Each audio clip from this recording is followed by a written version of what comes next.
Hello everyone, welcome to ऊंचाइयां beyond the limits. मेरा नाम सुमेधा अग्रहरी है और ऊंचाइयां पे हम आज डिस्कशन करेंगे यूपी ट्रिपल एससी की जो वैकेंसी आई थी मुख्य सेविका की, उसके सिलेबस के बारे में। और जो मैंने आपको वैकेंसी डिटेल बताई थी तो मैंने बताया था कि सिलेबस आउट नहीं हुआ है। बहुत जगह से लोग सिलेबस बता रहे थे पर वो ऑफिशियल सिलेबस नहीं था, तो हम उस पर किसी भी तरीके से यकीन नहीं कर सकते थे। तो अब आज वेबसाइट पे यूपी ट्रिपल एससी की ऑफिशियल वेबसाइट पे सिलेबस आ चुका है, तो हम वो पीडीएफ रिव्यू करते हैं और देखते हैं कि कितने घंटे का पेपर होना है और क्या क्या सिलेबस है। ठीक है, तो देखिए लिखा हुआ है यूपी उत्तर प्रदेश अधीनस्थ सेवा चयन आयोग 31 अगस्त 2022 को आज ये आई है डिटेल सिलेबस की। और देखिए लिखा है उत्तर प्रदेश अधीनस्थ सेवा चयन आयोग लखनऊ द्वारा प्रारंभिक अर्हता परीक्षा 2021 के अंतर्गत मुख्य सेविका पद की मुख्य परीक्षा हेतु विज्ञापन संख्या 2022 में प्रकाशित कर ऑनलाइन आवेदन आमंत्रित किए गए हैं। ठीक है, अब यहाँ पे सबसे इम्पोर्टेंट बात है, देखिए आ गया है ये पाठ्यक्रम, जो हमारा रिक्त पदों पर पाठ्यक्रम किस हिसाब से होगा, पेपर किस हिसाब से होगा। देखिए लिखा है लिखित परीक्षा एक पाली की होगी, एक ही टाइम में पेपर होगा, 2 शिफ्ट में पेपर नहीं होगा, जिसके प्रश्नों की कुल संख्या 100 होगी तथा समय विधि 2 घंटा यानी 120 मिनट की होगी। मतलब एक शिफ्ट में पेपर होगा, 2 घंटे का पेपर होगा और 100 क्वेश्चन आएंगे। ठीक है, परीक्षा के प्रश्न वास्तुनिष्ठ एवं बहुवैकल्पिक प्रकार के होंगे।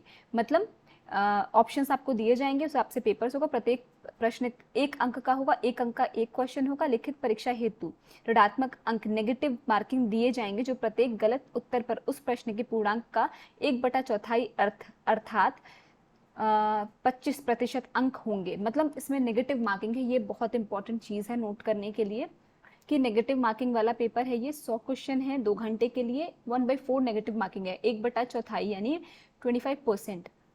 यानी अगर आपने 4 क्वेश्चन गलत कर दिए तो आपके 1 नंबर कट जाएंगे। ठीक है, अब हम नीचे चलते हैं, देखते हैं क्या क्या आएगा। विषय विषयगत ज्ञान 100 क्वेश्चन का होगा, कुल अंक 100 होंगे, 2 घंटे का पेपर होगा। पाठ्यक्रम देख लेते हैं। ठीक है, तो पाठ्यक्रम देखते हैं। सबसे पहले यहाँ पे मुख्य सेविका की भूमिका और जिम्मेदारियां आएंगी। विवाह, परिवार, जाति, लिंग की असमानता, धर्म और भाषाएं, सामाजिक समस्याएं और विशेष रूप से बच्चों और महिलाओं से संबंधित मुद्दे, जनसंख्या विस्फोट, जनसंख्या वृद्धि और नियंत्रण, गरीबी, दहेज, घरेलू हिंसा, तलाक, अंतर और अंतर पीढ़ी संघर्ष, जातिवाद। अच्छा, बहुत लोग सोचेंगे मैं एक एक चीज़ क्यों पढ़ रही हूँ। इसलिए पढ़ रही हूँ कि आप बिल्कुल श्योर रहें कि आपके पाठ्यक्रम, आपके सिलेबस में है क्या क्या। कोई भी चीज़ एक्स्ट्रा हमें पढ़ने की ज़रूरत नहीं है। ठीक है, जितना आपने पढ़ना उतना दिया हुआ है, इससे बाहर कोई पेपर नहीं पूछा जाएगा। और क्योंकि नेगेटिव है तो आपको बहुत अच्छे से पेपर अटेम्प्ट करना है। वैकेंसी ज़्यादा है लेकिन लोग भी बहुत ज़्यादा हैं। ठीक है, लोग भी बहुत अच्छे से, बहुत सारे लोगों ने फॉर्म भरा होगा, बहुत सारे लोग जाएंगे भी देने। इसलिए एक एक पाठ्यक्रम को आप अच्छे से देखिए। सामाजिक परिवर्तन, सामाजिक नियंत्रण, ऊर्जा बेसल, संतुलित आहार, भोजन का कैलोरी मान और वजन प्रबंधन, भोजन के आवश्यक घटक। ठीक है, जैसे कि आपका प्रोटीन हो गया, विटामिन हो गया। ठीक है, उनके स्रोत, कार्य, आवश्यकताएं, कमी से होने वाले रोग, गर्भधारण और गर्भावस्था की जटिलताओं के संकेत, प्रसव, गर्भधारण के दौरान पुष्टाहार की आवश्यकता, वृद्धि एवं विकास, शारीरिक विकास, मोटर विकास, भावनात्मक विकास, भाषा विकास, सामाजिक विकास, संज्ञात्मक विकास, नवजात की देखभाल, स्तनपान के तरीके, कुपोषण एवं पूरक पोषण, जीवन चक्र के दौरान पोषण, खाना पकाने के दौरान पोषक तत्वों का संरक्षण, बाल विकास के चरण और विकास की प्रभावित करने वाला कारक, प्रतिरक्षा, प्रतिरक्षण के प्रकार और अनुसूची। अच्छा, ये तो हो गया इतना। अब आगे आते हैं रोग, बुखार, डिप्थीरिया, काली खांसी, टिटनेस। अच्छा, ये देखिए जितने रोग इसमें दिए आपने उतना ही पढ़ना है। एक्स्ट्रा ये नहीं आप कोई भी रोग एक्स्ट्रा उठा के पढ़ ले, नहीं, जितने रोग दिए आपको सिर्फ वही रोगों के बारे में पढ़ना है। परामर्श, जो उसके लिए इलाज बताए जाते हैं, स्वास्थ्य एजेंसियाँ, सार्वभौमिक टीकाकरण कार्यक्रम। ठीक है, अब इसमें देखिए ये तो हो गया आपका हिंदी में सिलेबस। इंग्लिश में जानते हैं तो सेम इंग्लिश में रोल एंड रिस्पॉन्सिबिलिटीज ऑफ मुख्य सेविका, marriage, family and equality of caste, general religion and languages, ऐसे करके सारा इंग्लिश में सिलेबस दिया हुआ है।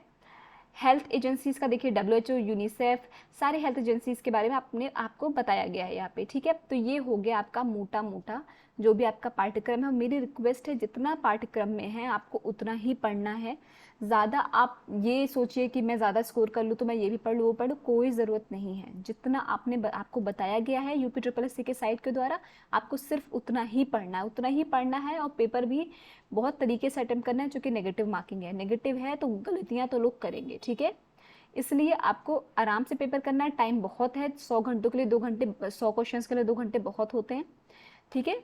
और देखिए इसमें ज़रा भी मैथ्स रीजनिंग का कोई सेक्शन तो है नहीं कि आपको बहुत कैलकुलेट करना है, सारी रटने वाली चीज़ें हैं। तो आपको आराम से करना है पर देखते हुए करना है, ठीक है। तो ये हो गया सिलेबस मुख्य सेविका का।